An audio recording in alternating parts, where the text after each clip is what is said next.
Forever family. Donna Keba Yanishye. Chenja Kenanishle. Todachini Bashashin. My name is Donna, and I am a grateful believer in Jesus Christ.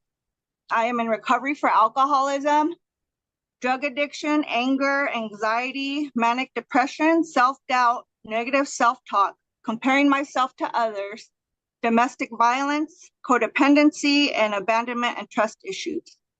I am a proud member of the Navajo Nation, and my clans are Chinjakene, Cliff Dwellers, and Totochitni Bitterwater. My dad's family is from Tselane, and my mom's family is from Cornfield, Arizona. I have been able to achieve and maintain sobriety from alcohol for 4 years and 8 months, and it's going on 9 months in September. Like most of you here, I too am a broken child of God, but I have been renewed, restored, and I have reinvented myself through the teachings of Jesus Christ.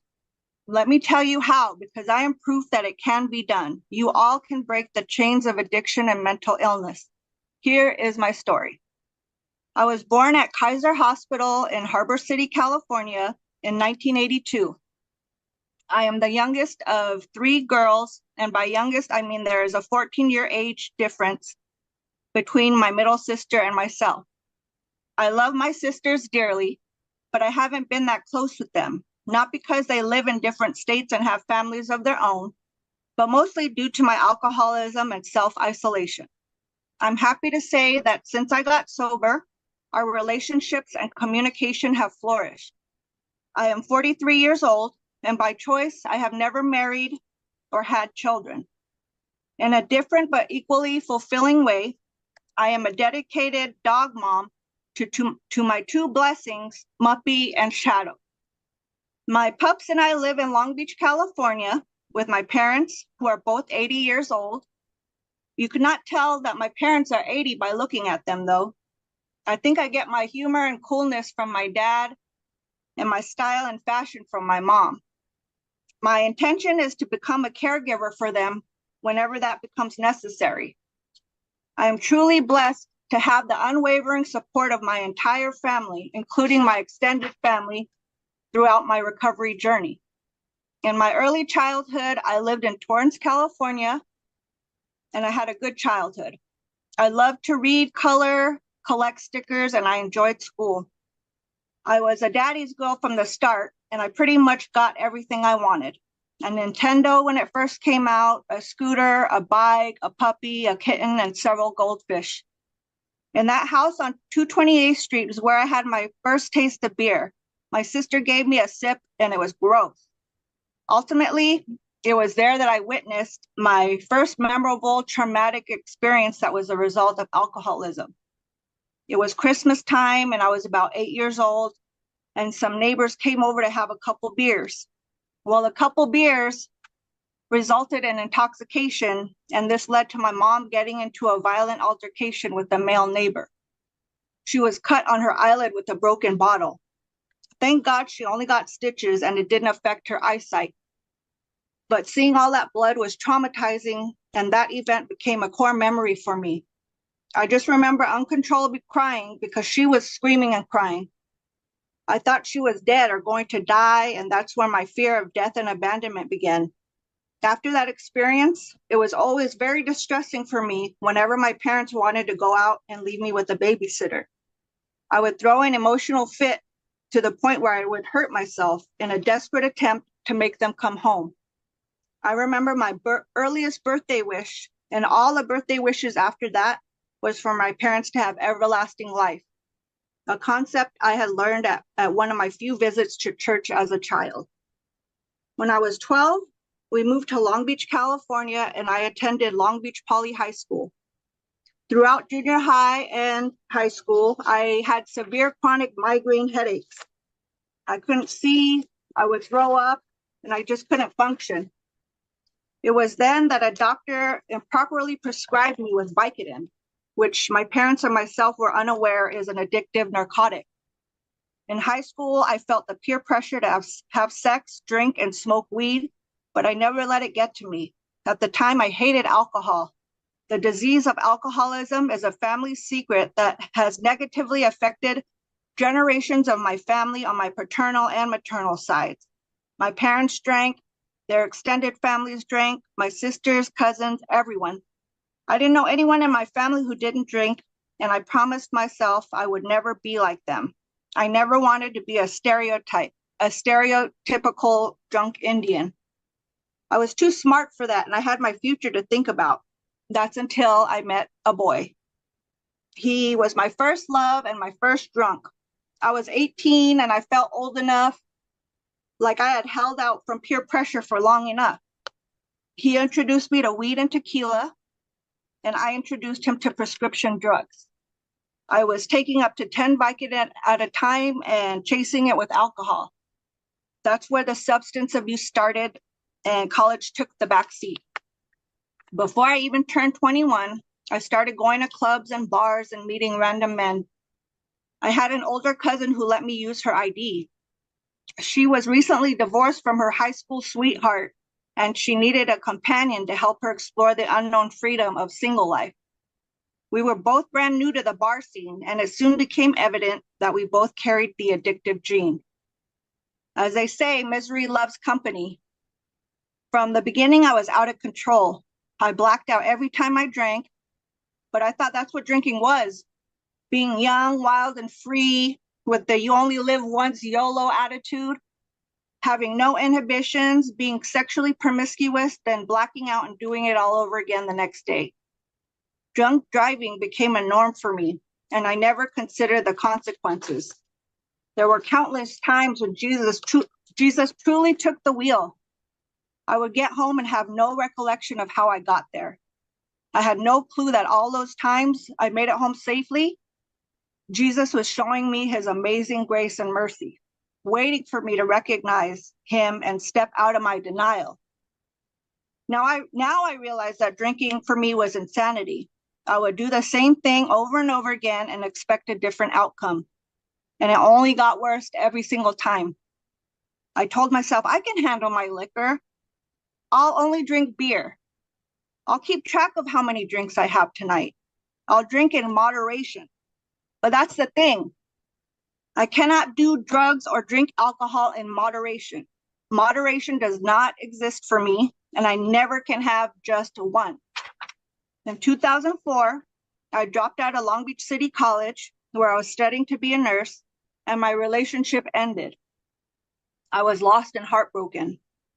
As a means to forget, I started smoking weed constantly. I worked at a Borders bookstore at the time, and I smoked before work, during work, and after. My routine consisted of me driving to work and usually smoking weed at the same time. Then one day I ended up flying off a 405 freeway embankment next to Go-Kart World. I totaled my car and miraculously walked away without any injuries.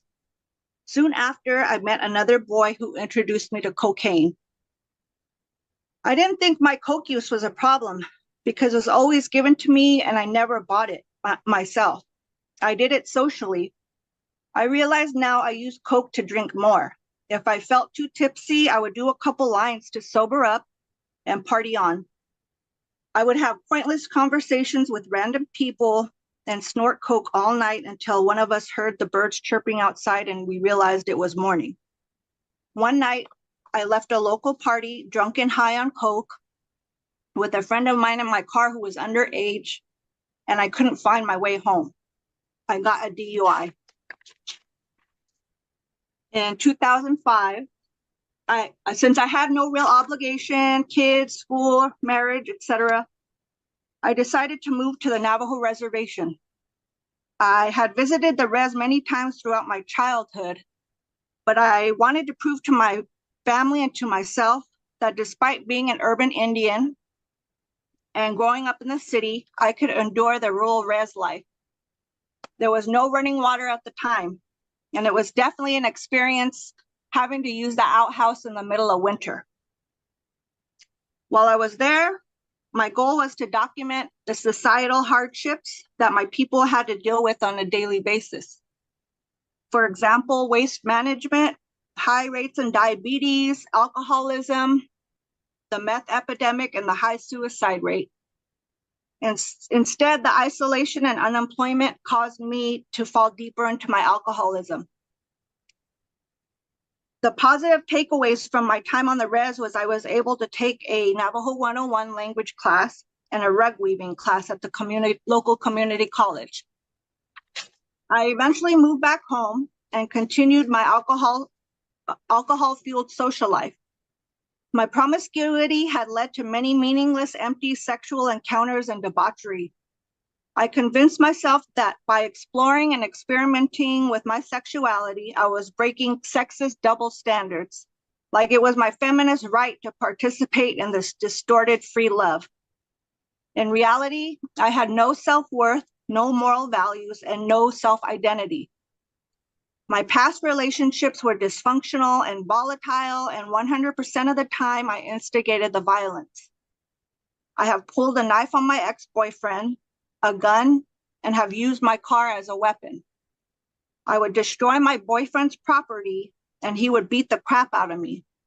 As a result of an alcoholic relationship, I've had a busted eardrum, my ribs have been broken, and my lower back has been broken. We never called the cops on each other because we avoided the law at all costs. Now I understand when people say that alcoholism is a progressive disease. In 2014, while driving intoxicated, my boyfriend and I got into a heated argument. I wouldn't let him out of the car, so he elbowed me in the face and jumped out. I was livid. Most people see red, but I saw black. I tried to run him over in broad daylight on busy Pacific Coast Highway. By the grace of God, I missed him and crashed into the side of a building, totaling yet another vehicle. I could have killed him, the children on the street walking home from school, or myself.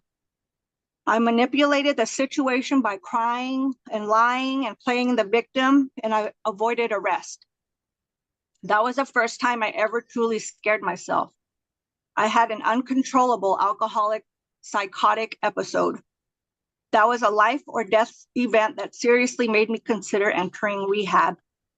In 2015, I began attending AA, and I had my first attempt at sobriety for 100 days. In 2018, my mom had a mild stroke. At the hospital, while the doctors were assessing her, I was in the bathroom doing lines of cocaine to deal with the situation. I kept thinking, what if I have a heart attack in here while she's out there having a stroke? It is a blessing that she is not disabled, but it was terrifying.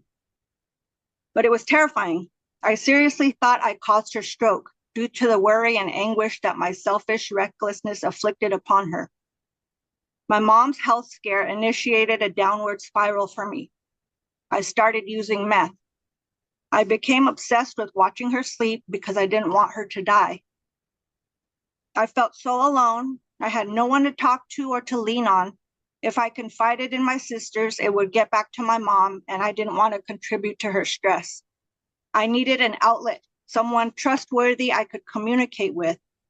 Self-isolation feels so hopeless. Eventually, I started having suicidal tendencies when I got drunk, and I hid this from everyone. One night, a good friend of mine found me in my closet with a belt around my neck. By 2019, my mom threatened to kick me out of her house. I was feeling suicidal, and I didn't know where to turn. So I drove to my local urgent care. I ended up being admitted to College Hospital psychiatric ward and staying there for 2 weeks for a 52-50 hold. By the end of the year, I entered myself into an outpatient alcohol and chemical dependency program. After getting clean, it became clear I was struggling with mental health issues. I was diagnosed with borderline personality disorder, manic depression, anxiety disorder, and PTSD from domestic violence.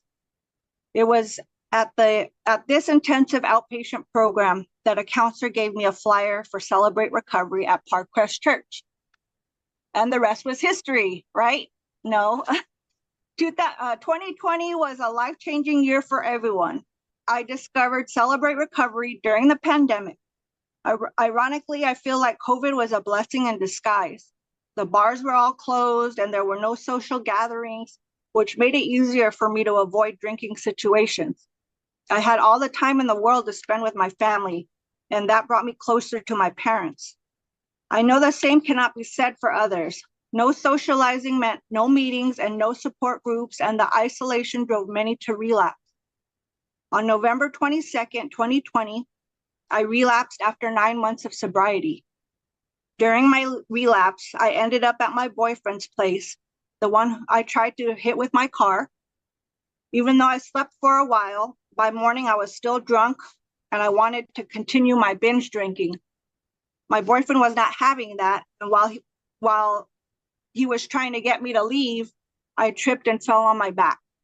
This resulted in a compression fracture in my lower vertebrae. My boyfriend called the cops when I tried to literally walk through the glass windows of his storefront to get back inside. Within less than 24 hours after my first drink, I was handcuffed and in the back of a cop car. I had a divine intervention as I sat there in handcuffs. God spoke to me and said, "Girl, open your eyes. This is not normal. And can't you see you have a problem?" I told the police officer that picked me up that I had relapsed after 90 days of sobriety. Maybe it was my honesty. Maybe it was because this happened during COVID, or maybe it was because it was the week of Thanksgiving. But that cop let me go without an arrest and instead gave me a citation for vandalism. I know it was by God's grace once again that I was not arrested that day. I had received his message and this time I listened. This experience, along with a collection of events, my mom and friends seeing me in a mental institution, my mom crying in desperation and blaming herself for my addiction, and my parents being exhausted, helpless, and on the verge of giving up. These were all fragments of my rock bottom. Finally, dropping to my knees, surrendering and asking Jesus for help was such a relief. Before Celebrate Recovery, I had no relationship with Jesus. I had little to no experience with church. If anything, I was afraid of going to church, afraid of God's wrath, and afraid of going to hell. I felt with all the bad choices I had made in my life and all the sinful, dirty things I had done, I was too unclean and unworthy to walk into a church. I felt out of place and unwelcome before even stepping inside. All I knew about God was his judgment and commandments. I never heard of the true teachings of the gospel like grace and hope and forgiveness, faithfulness and mercy. The truth is that Jesus is the ultimate definition of unconditional love. There is no condemnation in Christ. You can come as you are. You can come as you are because he loves the broken. He makes no mistakes. Jesus died for all our sins, our past, present, and future sins, and he will never love you any less for those sins. Celebrate Recovery changed my outlook on life and gave me a forever family. CR saved my life by providing a safe place for me to share my authentic self, the good, the bad, the broken, and the ugly. The hardest part of recovery for me was admitting that I was out of control and that I had a problem. I had to stop thinking I was different and trust the recovery process and stop trying to do it all on my own. I finally gave Jesus a chance and I opened my heart and mind to him. I have forgiven myself because he forgives me. Self-forgiveness has been the most rewarding concept to work on. Now I sleep better at night, no more racing thoughts of shame, embarrassment, and regret. I no longer wallow in self-pity or blame others for my hardships. Instead, I try to accept hardship as a pathway to peace. I have hope for glory, and I realize I am never, ever alone. He has given me the freedom and love that he can only give. On June 13, 2021, I got baptized and gave my life over to Christ.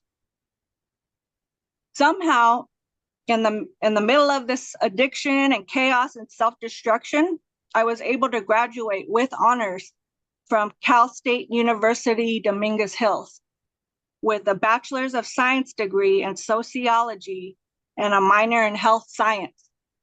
Pursuing my education along with my sobriety has allowed me to approach my life with clarity and confidence.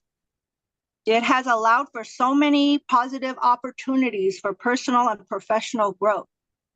In addition to getting sober, I made a change in my professional life as well. I decided to leave my job of 15 years as a cashier for Vaughn Safeway, where I had become complacent with the tedious, robotic, and unfulfilling work. I got a job utilizing my degree as a medical transcriptionist at a pathology lab. And currently, I am working as a peer navigator, which is like a care manager or case manager for the street medicine program of Costa Mesa. I work with the unhoused homeless population and assist them with overcoming any barriers that prevent them from accessing medical care and housing navigation. I help refer patients to shelters, coordinate transportation for the medical appointments, pick up and deliver prescription medication, connect patients with a behavioral health therapist, among other duties. Compassionate caregiving and human services can be emotionally exhausting and tough, but I feel I'm called to do this type of work.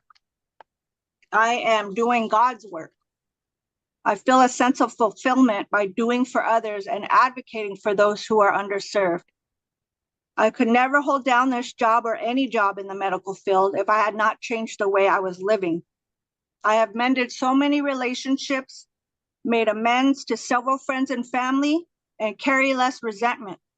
I have completed 2 STEP studies, was a co-leader of one of those STEP studies, and I'm a sponsor to 2 sponsees. In addition, I attend the CR Summit every year to meet up with my forever family from Shiprock, CR Shiprock. The friends I have made in CR are truly one of a kind. They pray for me, they celebrate me, and talk me through the tough times. I learned that the road to recovery is not to be walked alone. As it says in James 5:16, therefore confess your sins to each other and pray for each other so that you may be healed.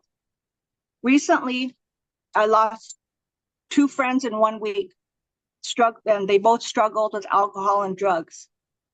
My childhood friend Guillermo, or Junior as my family knew him, died on July 31st, 2023. He was 38. Sandra died on August 3rd, 2023. She was 42, just shy of her 43rd birthday, which is on August 16th. Their deaths really made me question my own life. Why was I able to get sober and they weren't? Why did I live? What is my purpose here on this earth? Does God have a plan for me and that's why I'm still alive? Surely if I continued to use, my life would be cut short like theirs. Losing my friends made me feel the urgency of sharing my testimony sooner rather than later. For my story to resonate with one person and influence someone in a positive way, that would be the greatest accomplishment. I share this in memory of my friends, Junior and Sandra. Now I have a purpose to live, to share my story and to try to help others, give freely as He has given to me. The most important message of my testimony is that recovery is possible, sobriety is possible, joy is possible, and you are never, ever alone. Jesus makes the impossible possible. The generational trauma can end with you if you choose sobriety, if you choose recovery, if you choose Jesus. It is my life's mission to yield myself to God, to be used to bring this good news to others, both by my example and by my words. Addiction is a lifelong disease. It is undeniable that the addict voice in my head will always be there. I continue to crave chaos and am desperate to hold on to something deviant that I can indulge in. But now I choose to step out of my denial and confront temptation with honesty. I continue to admit that I am powerless to control my tendency to do the wrong thing, And when the devil starts knocking on my door, especially when I'm alone in my own head, I stay honest with myself and reach out to the network of people I have in my support system. I reach out to my forever family because we are all in this together. We are CR. Achieving sobriety is only the beginning. The ultimate goal is continual growth and lasting recovery. The hurts, habits, and hangups that we all have build our character and integrity. I never want to hide or try to erase my emotional bruises and scars because they make me who I am and bear witness to the boundless life I have lived. My scars are testaments of my survival. I never considered myself fearless, but the most courageous thing I have ever done in my life is choosing sobriety. Thanks for letting me share.